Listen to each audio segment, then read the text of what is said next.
പിറ്റേ ദിവസം പത്രത്തിലെ ഏറ്റവും പ്രധാനപ്പെട്ട വാർത്ത, റെയിൽവേ സ്റ്റേഷനിൽ എതിർ ദിശയിലേക്ക് പോകുന്ന 2 ട്രെയിനുകൾ മുഖാമുഖം വന്നു നിന്നു പത്രേ. ഭാഗ്യം കൊണ്ട് തലനാരടയ്ക്കാണ് അപകടം നടക്കാതെ മാറിപ്പോയത്. പത്രത്തില് വാർത്ത വായിക്കാറില്ലേ?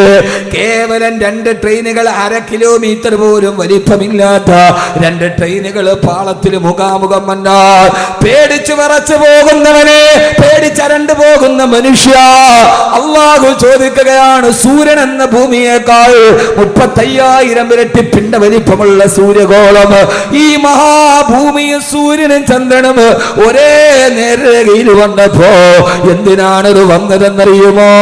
വമാനുർസിലു ബിൽആയാതി ഇല്ലാ തഖ്വീഫാ. ചന്ദ്രഗ്രഹണ നിസ്കാരം നിർവഹിച്ചത് എന്തിനാ? ഞാൻ എന്റെ വിഷയത്തിലോട്ട് കടന്നു വരട്ടെ. അല്ലാഹു പറയാണ്, എന്തിനാണ് സൂര്യഗ്രഹണം നടന്നത്, എന്തിനാണ് ചന്ദ്രഗ്രഹണം വന്നത്? ഇതെല്ലാം ഒരേ രേഖയിൽ വന്നത് എന്തിനെന്നറിയോ? വമാനുർസിലു ബിൽആയാതി ഇല്ലാ തഖ്വീഫാ. അതൊക്കെ നിങ്ങളെ ഞാനൊന്ന് ഭയപ്പെടുത്താൻ ചെയ്തതാണ്. ആരാണ് പറയുന്നത്? അല്ലാഹ്. ഇവിടെ നോക്ക് നിങ്ങൾ, അല്ലാഹു പറയാണ്, ഞാനിതൊക്കെ ചെയ്തത് എന്തിനെന്നറിയോ? വമാനുർസിലു ബിൽആയാതി ഇല്ലാ തഖ്വീഫാ. ഇതൊക്കെ നിങ്ങളെ ഒന്ന് പേടിപ്പിക്കാൻ വേണ്ടി ചെയ്തതാണ്. എത്ര പേരാണ് പേടിച്ചത്? എത്ര പേര് പേടിച്ചു? പറയും നിങ്ങള്. ചന്ദ്രഗ്രഹണ നിസ്കാരമൊക്കെ എല്ലായിടത്തും നടന്നു. ഇവിടെ നിസ്കരിച്ച ഇല്ലേ? പള്ളിയില് ചന്ദ്രഗ്രഹണം നിസ്കരിച്ച ഇല്ലയോ? നിസ്കരിച്ചെന്നോ? ഇല്ലെന്നാ? നിസ്കരിച്ചു. എന്തിനാ നിസ്കരിച്ചേ? എന്തിനാ നിസ്കരിച്ചേ? ആ നിസ്കാരം മാത്രമല്ല, ഇത് അല്ലാഹുവിന്റെ ഖുർആനാണ്.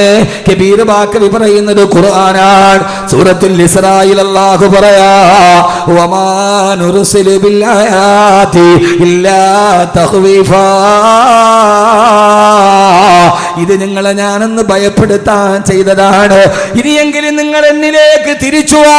ഹറാമുകളോട് വിട പറയ്, മദ്യപാനത്തോട് വിട പറയ്, പലിശയോട് വിട പറയ്, അല്ലാഹുവിലേക്ക് നിങ്ങൾ അടുത്തു വാ. വാപ്പ മക്കളോട് പറയാറില്ല, മക്കളെ പേടിപ്പിക്കാൻ വേണ്ടി പോലീസ് വരുന്നുണ്ട് മോനെ, ഭൂതം വരുന്നുണ്ട് മോനെ. എന്തിനാണ്? അവനോട് ഇഷ്ടമില്ലാഞ്ഞിട്ടല്ല, ഏറെ ഇഷ്ടമുള്ള അവൻ തന്നിലേക്ക് തിരിച്ചു വരാൻ ഒരു വാപ്പ കുഞ്ഞിനോട് പറയുന്നത് പോലെ അല്ലാഹു പറയാ, വമാനുർസിലു ബിൽആയാതി ഇല്ലാ തഖ്വീഫാ. ഇതൊക്കെ അല്ലാഹു നിങ്ങളെ പേടിപ്പിക്കാൻ നൽകുന്നതാണ്. സഹോദരങ്ങളെ പേടിക്കണം. ഇതെങ്ങാനും ഒരേ ദിശയിൽ വന്നതെന്ന് കൂട്ടിമുട്ടിയാൽ അത് ലോകാവസാനത്തിലേക്ക് നടന്നു പോവുകയാണ്. അതുകൊണ്ട് ഈ ഗോളങ്ങൾ ഒരേ പാളത്തിൽ വരുമ്പോ അല്ലാഹനെ നിങ്ങൾ പേടിക്കണേ, അല്ലാഹുവിനെ നിങ്ങൾ സൂക്ഷിക്കണേ. വകഅയ്യിൻ മിൻ ആയത്തിൻ ഫിസ്സമാഇ വൽ അർളി യമറൂന അലൈഹാ വഹും അൻഹാ മുഅ്രിദൂൻ. അല്ലാഹു പറയാണ്, ഇങ്ങനെ എത്രയെത്ര അത്ഭുതങ്ങൾ ലോകത്ത് നിങ്ങൾ കണ്ടിട്ടും യമറൂന അലൈഹാ, അതൊക്കെ നിങ്ങൾ കാണുന്നുണ്ട്, പക്ഷേ വഹും അൻഹാ മുഅ്രിദൂൻ, അതൊക്കെ കണ്ടിട്ട് നിങ്ങൾ യാതൊരുവിധ പേടിയില്ലാതെ നടക്കുകയാണല്ലോ. അല്ലാഹു സൂര്യചന്ദ്രനെ സൃഷ്ടിച്ചത് നമുക്ക് മനസ്സിലാക്കാൻ വേണ്ടിയാണ്. ഒരർത്ഥം കൂടി ഞാൻ മാറി പറഞ്ഞാൽ ഒന്ന് നിങ്ങൾ നല്ല വല്ലാതെ ഒന്ന് ശ്രദ്ധിക്കുമോ?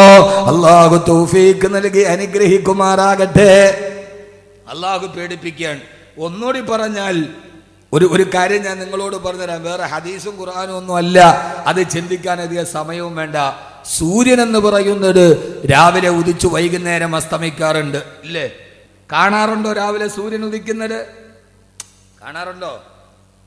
എഴുന്നേൽക്കൂല സമയത്തൊന്നും. രാവിലെ സൂര്യൻ ഉദിക്കുന്നത് കണ്ടിട്ടില്ലേ? നട്ടുച്ച നേരത്ത് വന്ന് തലയുടെ മുകളിൽ നിൽക്കുന്നത് കണ്ടിട്ടില്ലേ? വൈകുന്നേരം സൂര്യൻ അസ്തമിക്കുന്നത് കണ്ടിട്ടില്ലേ? എന്തിനാ സൂര്യാസ്തമയവും സൂര്യോദയവും? ഒന്ന് പറയും.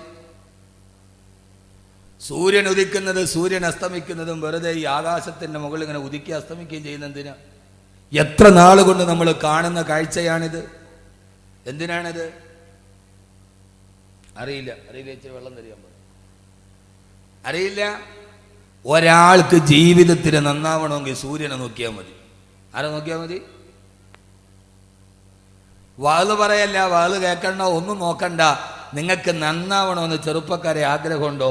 നിങ്ങൾ സൂര്യനെ നോക്കിയാൽ മതി. നിങ്ങൾ അന്തം വിട്ട് നോക്കുകയാണ്. ഇപ്പോൾ ഇയാളിപ്പോൾ എന്താ പറയണത്? ഞാൻ ഇങ്ങനെയൊക്കെ പറയൂ. അതാണ് എൻ്റെ ഒരു ശൈലി. എല്ലാവരും പറഞ്ഞത് തന്നെ പറയുന്നതിൽ നല്ലത് 7 ദിവസം ആകുന്നുണ്ട്. എല്ലാവരും പറയുന്നതിന് നല്ല വേറിട്ടൊന്ന് പറയലല്ലേ. ഞാനിന്ന് പറയുന്നത് സൂറത്തുൽ മുൽക്കിൻ്റെ 2 ആയത്താണ്. അപ്പോൾ കബീർ വാക്കവിയുടെ വാത് കഴിഞ്ഞപ്പോൾ എന്ത് കിട്ടി? സൂറത്തുൽ മുൽക്കിൻ്റെ ആദ്യത്തെ 2 ആയത്ത് നന്നായിട്ട് പഠിച്ചു. ലാഭായില്ലേ? പിന്നെ ബാക്കി പഠിച്ചാൽ മതിയല്ലോ. ഇപ്പോഴെത്തിയ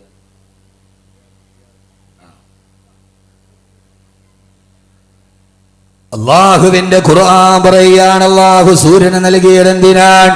അള്ളാഹു ചന്ദ്രനെ നൽകിയതെന്തിനാണ്? സഹോദരങ്ങളെ, സഹോദരിമാരെ, ഇന്ന ഫീ ദാലിക ലആയാതിൻ ലിഉലിൽ അൽബാബ്. ഇതിൽ ചിന്തിക്കുന്നവർക്ക് ദിട്ടാന്തമുണ്ട്. എന്തിനാണ് അള്ളാഹു സൂര്യനെ നൽകിയതെന്നറിയോ? രാവിലെ സൂര്യോദയം നടക്കുമ്പോൾ അത് നമ്മുടെ സൂര്യോദയത്തിന് നമ്മുടെ ജീവിതവുമായി ബന്ധമുണ്ട്. രാവിലെ സൂര്യൻ ഉദിക്കുകയാണ്. കിഴക്കിന്റെ ചക്രവാളത്തിൽ ഇരുട്ടിനെ കീറി മുറിച്ചുകൊണ്ട് ഇരുട്ടിൽ നിന്ന് സൂര്യൻ മെല്ലെ മെല്ലെ ഉയർന്നു വരികയാ. പൊന്നുമോനെ, അത് നിന്റെ ജനനമാണ്. ഇരുട്ടിന്റെ ഉള്ളിൽ നിന്ന് മെല്ലെ മെല്ലെ സൂര്യൻ വെളിയിലേക്ക് വരുമ്പോ ഉമ്മാന്റെ ഗർഭാശയം എന്ന ഇരുട്ടിൽ നിന്ന് മെല്ലെ ഭൂമിയുടെ വെളിച്ചത്തിലേക്ക് നീ കടന്നു വരികയാണ്. സൂര്യോദയം നിന്റെ ജനനമാണ്, നിന്റെ പ്രസവമാണ്.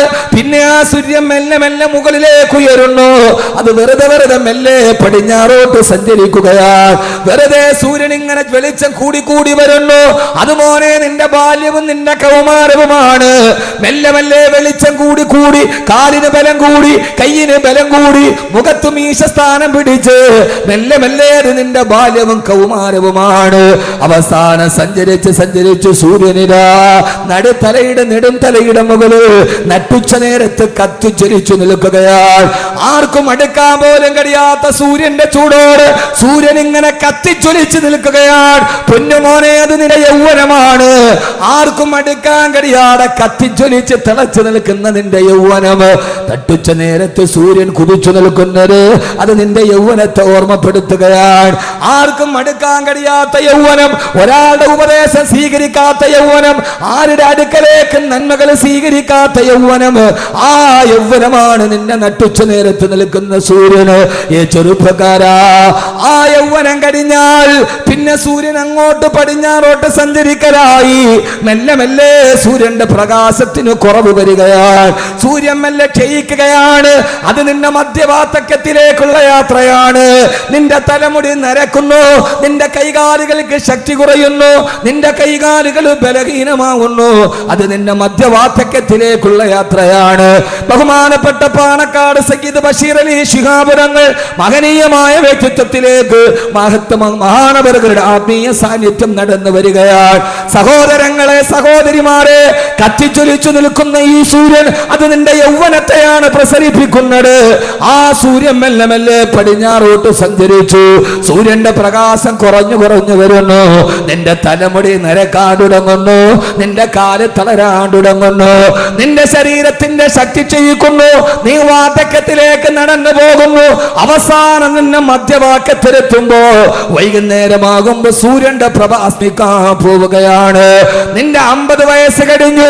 അവസാനം പടിഞ്ഞാറൻ ചക്രവാളത്തിലേക്ക് സൂര്യൻ ഇങ്ങനെ മെല്ലെ മെല്ലെ താടുമ്പോ നിന്റെ സക്കറാത്തിന്റെ വേദനയിൽ നീ പെടയുകയാണ്.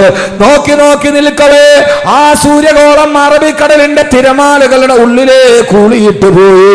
ഇനി സൂര്യനെ കാണുന്നില്ലല്ലോ. നീയുമതാ മണ്ണിന്റെ അടിയിലേക്ക് നടന്നുപോയി.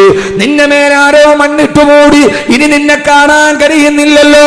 സൂര്യാസ്തമനം നിന്റെ മരണമാണ്, സൂര്യോദയം നിന്റെ ജനനമാണ്. മധ്യാഹ്ന നേരത്ത് കത്തിച്ചൊലിക്കുന്ന സൂര്യൻ നിന്റെ യൗവനമാണ്. ഇങ്ങനെ ജനനത്തിൽ തുടങ്ങി മരണത്തിലേക്ക് നടന്നു പോകുന്ന ഏറ്റവും ചെറിയ ഒരു ജീവിതമാണ് അല്ലാഹു നൽകിയത്. അതുകൊണ്ടാണ് അല്ലാഹു സുബ്ഹാനഹു വ തആല സൂറത്തുൽ മുൽക്കിന്റെ 2-ാമത്തെ ആയത്ത് പറഞ്ഞത്, അല്ലദീ അല്ലാഹു ആരെന്നറിയുമോ? അല്ലദീ ഖലഖൽ മൗത വൽ ഹയാ ലിയബ്ലുവക്കും അയ്യുക്കും അഹ്സനു അമലാ. അല്ലദീ ഖലഖൽ മൗത, അവനാണ് മരണത്തെ സൃഷ്ടിച്ചത്, വൽ ഹയാ, അവനാണ് ജീവിതത്തെ സൃഷ്ടിച്ചത്. യഥാർത്ഥത്തിൽ സഹോദരങ്ങളെ, ഞാൻ ഇന്ന് പറയാൻ പോകുന്ന വിഷയത്തിന്റെ മർമ്മപ്രധാനമായ ഭാഗം അല്ലാഹു സുബ്ഹാനഹു വ തആല ജീവിതത്തെക്കുറിച്ച് പറഞ്ഞപ്പോ ഈ ഭൂമിയിലെ ജീവിതത്തെ ഖുർആൻ ഒരു ജീവിതമായി പരിഗണിച്ചിട്ടില്ല. അല്ലാഹുവിന്റെ ഖുർആൻ ഒരു സ്ഥലത്തും അതൊരു ജീവിതമായി പരിഗണിച്ചിട്ടില്ല. അല്ലാഹു പറഞ്ഞത് അല്ലദീ ഖലഖൽ മൗത, അവനാണ് മരണത്തെ സൃഷ്ടിച്ചത്, വൽ ഹയാ, അവനാണ് ജീവിതത്തെ സൃഷ്ടിച്ചത്. അപ്പൊ യഥാർത്ഥ ജീവിതം മരണത്തിന് ശേഷമുള്ള ജീവിതമാണ്. മരണത്തിന് മുമ്പുള്ള ഈ ജീവിതത്തെ ഖുർആൻ ഒരു ജീവിതമായി പരിഗണിച്ചിട്ടേയില്ല.